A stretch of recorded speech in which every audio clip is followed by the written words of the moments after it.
Jason. So can you plate for us, I guess, the topics for discussion so we can use our time more efficiently in terms of what we're looking at with the charter, broad brush, and then we can get down nitty-gritty? Sure. Under tab 6 is the charter. There are two versions. The one with the original watermark, it's behind the one that's in front, is the current charter. These have to be structured a certain way, and, you know, we're obviously going to follow that. But that's the one that's standing now, that pretty much is the same charter from when this committee was first stood up. What we are proposing is labeled discussion draft and dated April 30th. And very broadly, let me just pull it out so I can sit them side by side. We have added a little bit of clarity and amplified a bit the statement of purpose. The authorities have not changed, so we can ignore that. That's, you know, our lawyers keeping us all out of jail and in operations consistent with federal law. Functions, we've made, again, some tweaks to functions, but, you know, that is a place where the committee's had a number of discussions in the past. And then structure, 11 members. We don't right now have any anticipation of any authority to change that number. Remembering, though, if we need a special expert, if, you know, we can invite in speakers, we can stay engaged with people as we need to. That has a different, you know, it doesn't obligate funds like it does having another advisory committee member. But again, if there's some need to discuss 11, that can be done. We did get, I believe, some public comments on that note. Ex officio members, we have added ARC, but there have been other discussions. There's at least one recommendation that does suggest other ex officio members. 4-year terms are still here. Vacancies, the secretary being able to appoint a vacancy within 90 days.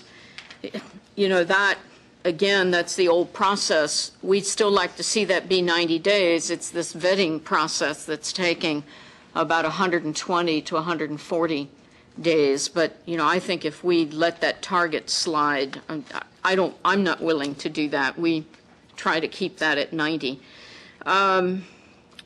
The language around ad hoc subcommittees is pretty much the same. Some of these things we've just changed, you know, a word here or there. It doesn't change the intent. Meetings, not more than 2 times a year.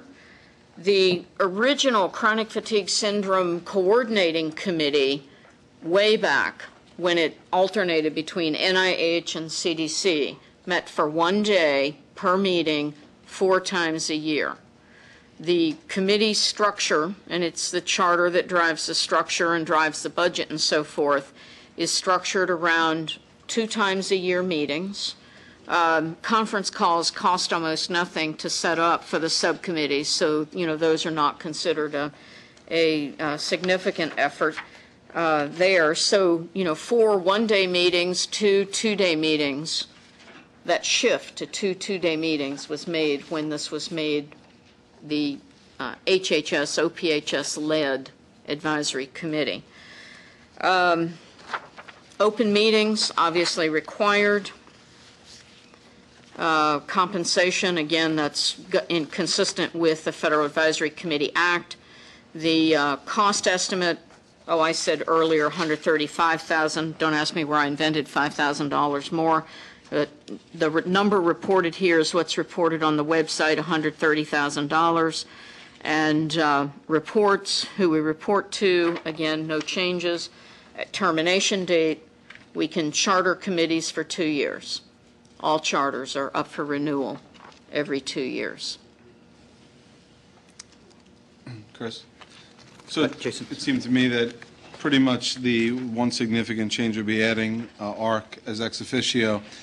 There was a lot of public comment that I read in advance of the meeting regarding the patient community looking for meetings more often than twice a year. So I don't know if that's a topic that we can open up for discussion. Obviously, it's driven by budgetary issues. I think when I first came on the committee, it was actually 4 times a year for 1 day. I can understand why you do 2-day meetings for purposes of transportation and expense, but I think it would be a good idea to address it, at least for the public, because I know there was a real lot of comment about that focused issue with regard to the charter issues. Lenny? Chris, my only concern is kind of a time issue right now. We have, if I got it right, about 10 or 15 minutes before lunch. There's certainly lots of material here that has to be digested, thought about. The one that Jason brings up, certainly an important one. I'm concerned that we've got a lunch that basically has 2 subcommittees potentially meeting, and I have no idea who's on the 2 subcommittees. Right. So if it's possible for us to spend some time first finding out who's going to go to each of those subcommittees for those lunches, where those groups can then start going through this material, I'd feel particularly more comfortable if I knew, for example, who's on my research subcommittee. And also, I think the discussion about that second subcommittee, it just didn't seem like it got finalized as to exactly what it is.